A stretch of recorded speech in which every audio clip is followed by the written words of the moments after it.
Fala galera, beleza? Bom, vamos continuar hoje o estudo de cinética química, agora com os fatores que alteram a velocidade das reações, certo? Mas para isso, nós vamos primeiro ver a teoria das colisões. O que é isso? É o mecanismo de como uma reação acontece. Então, primeiramente, quais são as condições necessárias para que uma reação aconteça? Primeiro, é necessária uma afinidade química. As substâncias precisam se atrair, é preciso que tenha afinidade entre elas. Ou seja, um contato adequado com uma certa energia gera um produto. Tá? Bom, depois, o contato entre os reagentes, como nós podemos ver aqui embaixo, não é qualquer tipo de contato. Esse contato ele precisa de uma orientação espacial favorável. Então, dá uma olhadinha nesse primeiro exemplo. Ó. Então, essas duas moléculas, quando elas se chocam, tá? Essa orientação entre esse átomo pretinho e o átomo branquinho, eles não se encontram. Então, não tem essa atração entre eles. Por isso que é uma colisão, né, com uma orientação espacial desfavorável. Beleza? Joia! Agora, olha esse outro exemplo. A colisão entre essas moléculas, a branquinha e a pretinha, se encontram. Então, é uma orientação espacial favorável. Tranquilo? Só que mesmo com essa orientação espacial favorável, não ocorre a reação. Certamente vocês já passaram por isso. Nem sempre quando você atrita o palito na caixinha, acende. Por quê? Porque o atrito não gerou uma quantidade suficiente de energia. Para que uma reação aconteça, é necessária uma quantidade mínima de energia. Então, essa quantidade mínima de energia, ó, tá vendo? Estou riscando e agora acendeu. Então, essa quantidade mínima de energia nós chamamos de energia de ativação. Para quem quiser saber mais como funciona aí o palito de fósforo, né? Que na verdade não tem fósforo no palito, clica nesse card aqui que vocês vão aprender um pouquinho mais, beleza? Bom, então quando nós temos uma colisão efetiva, acontece a reação. Então a colisão efetiva é aquela que tem a orientação espacial favorável e energia mínima necessária, que é a energia de ativação. Então dá uma olhadinha nesse outro exemplo. Então as moléculas se encontram com orientação espacial favorável e uma energia suficiente formando o produto. Beleza? Joinha. Bom, então quando isso acontece, é formado o chamado complexo ativado.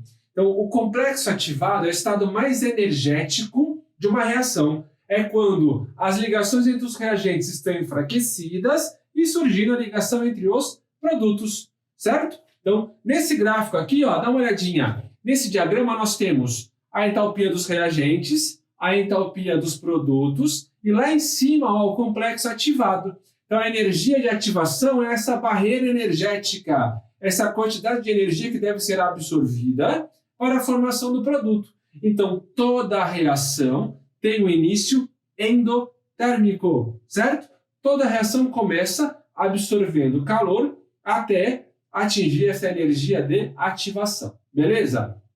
Bom, então eu vou colocar aqui ó, um diagrama de entalpia de uma reação endotérmica e o diagrama de entalpia de uma reação exotérmica. Então qual a diferença? Depois de formado o complexo ativado, dá uma olhadinha aí, ó, o quanto que libera de energia na formação do produto. Lembra que a quebra de ligação é um processo endotérmico e a formação é um processo exotérmico. Tranquilo? Joinha. Beleza, então fomos aí na teoria das colisões.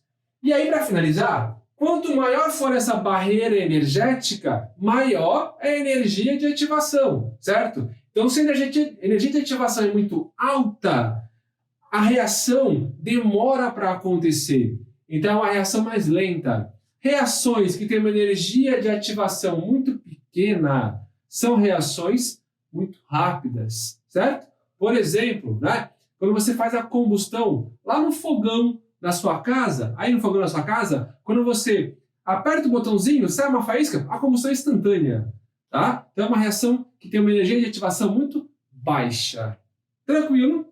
Bom, então para falar dos fatores que alteram a velocidade das reações, eu vou começar com o catalisador, tá? Porque nós acabamos de falar de energia de ativação, beleza? Bom, então a energia de ativação, ela está relacionada à etapa intermediária da reação, que é o complexo ativado.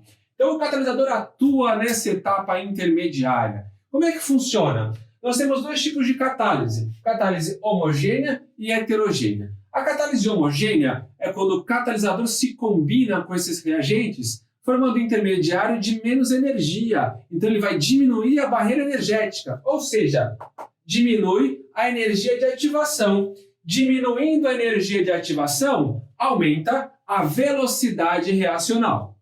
E temos a catálise heterogênea. Normalmente, o catalisador é um sólido e o reagente é gasoso. Então, ocorre uma adsorção. O catalisador adsorve, prende na superfície esse reagente gasoso, enfraquecendo essas ligações. Com isso, fica mais fácil da quebra da ligação. Ou seja, a quantidade energética para quebrar essa ligação fica sendo menor, a barreira energética é menor. Então, com isso, a reação se processa mais rapidamente. Como você pode ver nesse diagrama, tá? Diminuiu a energia de ativação, então a reação fica mais rápida. Só uma observação: é muito comum algumas pegadinhas a respeito do catalisador, tá? Então o catalisador, ele participa sim da reação, só que ele não é consumido, ele é regenerado no final. Quando o catalisador na catálise homogênea se combina com o reagente, ele se solta e o reagente vai formar um produto normal. E ele é regenerado no fim do processo. Ele pode ser recuperado, tá? Na catálise heterogênea, esse gás que foi adsorvido, ele sai para reagir e o catalisador sólido continua lá. Beleza? Joinha. Agora vamos para os outros fatores. Então agora, superfície de contato. Bom, a superfície de contato é algo que faz parte do seu dia a dia, tá? Vamos pegar um exemplo bem simples. Quando você vai preparar o seu achocolatado, tá? Se você pegar o achocolatado em pozinho ou aquelas bolotinhas, qual dissolve mais rápido? Não é em pó? Porque o pó tem uma superfície de contato maior que esses grânulos, certo? Então, quanto mais separadas estiverem as partículas, mais fácil o contato entre elas. Dá uma olhadinha nesse esquema aqui, ó. Eu estou mostrando aqui para vocês, ó, esses dois reagentes, tá? Em pedaço. Então, a parte que vai reagir é só onde eles entram em contato. Então, esse pedaço que vai se encontrar só vai ter o contato entre as substâncias na superfície deles. Agora, se eles estiverem pulverizados, dá uma olhadinha aqui, pulverizados, todos eles se encontram. Tranquilo? Então, quanto maior a superfície de contato, maior a velocidade da reação. Então, se você tiver o reagente em pó, ele vai reagir mais rapidamente que o reagente em grãos e vai reagir mais rapidamente que em pedaços maiores. Agora, se você tiver reagentes no estado sólido, vai reagir mais lentamente que no estado líquido e mais lentamente que no estado gasoso. Beleza? Fechou? Então, quanto maior for a superfície de contato, maior a velocidade. Por exemplo, vai acender uma churrasqueira. O carvão com pedaços muito grandes, ele demora mais para queimar. Então, por isso que é indicado colocar pedaços pequenos embaixo e os grandes em cima, para que esses pequenos embaixo peguem fogo mais rapidamente e iniciem a reação de combustão do carvão em cima. Joia? Bom, falando da temperatura, lembrando do conceito de temperatura, temperatura é o grau de agitação das partículas, certo? Das moléculas. Então, se as moléculas estão mais agitadas, elas vão se colidir mais vezes. Então, para que tenha uma colisão efetiva, nós precisamos de uma orientação espacial favorável. Então, as moléculas se colidem de formas não favoráveis até colidir de uma forma favorável. Se elas estão mais agitadas, o número de colisões, né, por instante de tempo vai ser maior. Então, a probabilidade de uma colisão com orientação favorável será maior. Se a temperatura é mais alta, eu tenho mais calor. Se eu tenho mais calor, eu tenho a energia necessária para que a reação aconteça. Por isso, então, que quanto maior a temperatura, maior a velocidade de uma reação. Beleza? Bom, aí nós temos a regra de Van Hoff. Qual é a regra de Van Hoff? A cada 10 graus Celsius de variação na temperatura, a velocidade altera em 2 vezes. Então, se eu aumento em 10 graus, aumenta 2 vezes. Se eu diminuo 10 graus, diminui em 2 vezes. Ou seja, divide por 2 a velocidade.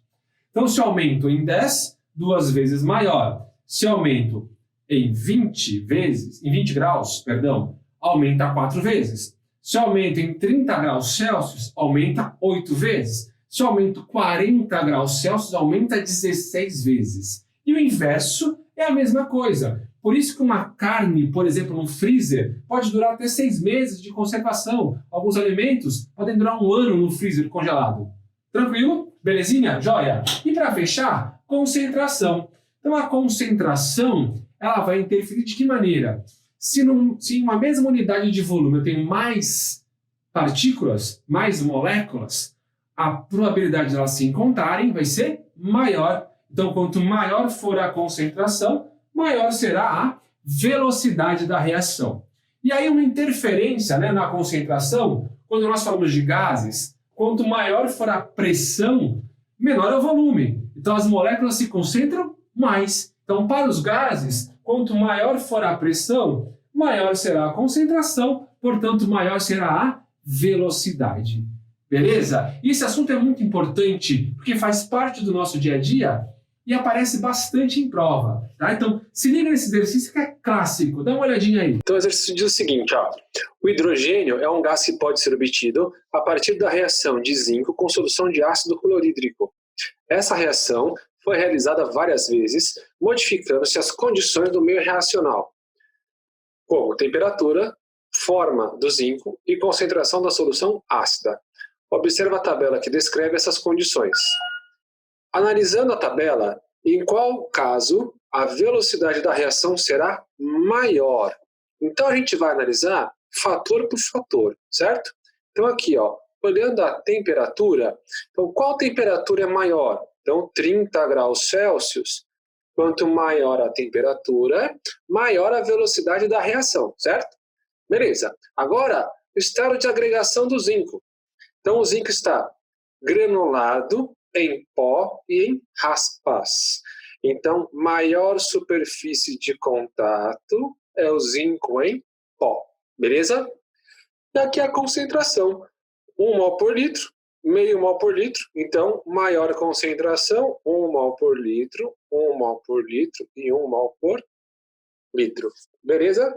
Então, a reação, que tem os fatores que mais aceleram a reação, seria a reação de experimento de número 3. Qual é a dica? Você vai circulando cada fator que altera a velocidade da reação, beleza?